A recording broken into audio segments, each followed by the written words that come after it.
এলাকাবাসী আপনারা দেখেন, এই যে পুলিশ এবং র্যাবের সাথে আমাদের প্রায় 2 ঘন্টা সংঘর্ষ হয় এবং সর্বশেষ তারা সারেন্ডার করতে বাধ্য হয় আমাদের কাছে। বরিশাল বিশ্ববিদ্যালয়ের ছাত্রদের কাছে তারা সারেন্ডার করেছে।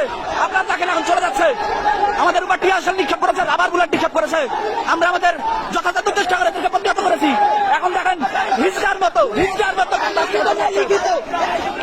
লিখিত দিয়ে যাইতে হবে, সারেন্ডার করে লিখিত দিয়ে যাইতে হবে।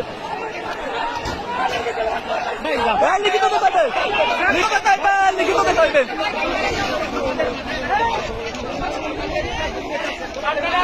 আপনারা দেখেন সাধারণ শিক্ষার্থী এমন ভাবে প্রতিরোধ করেছে, অভিযানদের শক্তি আপনারা দেখে রাখেন, এরা আমাদের কাছে সারেন্ডার করেছে, মাপ চেয়েছে।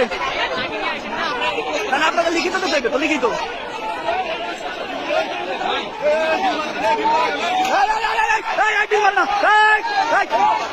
দিল মারবে না, দিল না, দিল না।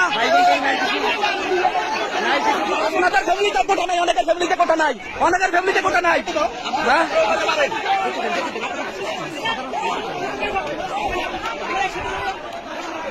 দেখছেন আপনারা, এই হিজড়া গোষ্ঠী ববিয়ানদের কাছে পরাজিত হয়, সারেন্ডার করেছে এবং আমাদের সবাইকে ডেকে তারা স্বীকার করেছে যে আমরা আসলে চলে যাচ্ছি এবং তারা হচ্ছে ক্যাম্পাস থেকে চলে যাচ্ছে। এখন জানি না তাদের কোনো দুর্বসন্ধি আছে কিনা পরবর্তীতে।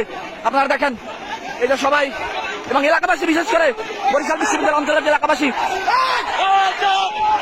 বরিশাল বিশ্ববিদ্যালয় এলাকাবাসী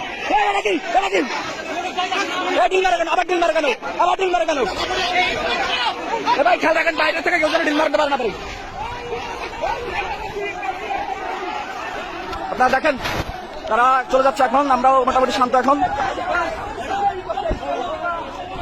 এলাকাবাসী আমাদেরকে যথেষ্ট সহায়তা করেছে। এই বরিশাল দপদপিয়া ইউনিয়নের এলাকাবাসী, বরিশাল বিশ্ববিদ্যালয়ের আশেপাশের এলাকাবাসী, তারা আমাদের সর্বোত্তম সহযোগিতা করেছে।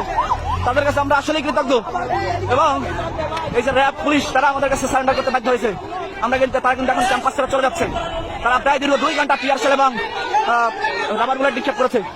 আমরা সবগুলোই তাদেরকে প্রতিহত করেছি। এখন তারা চলে যাচ্ছে।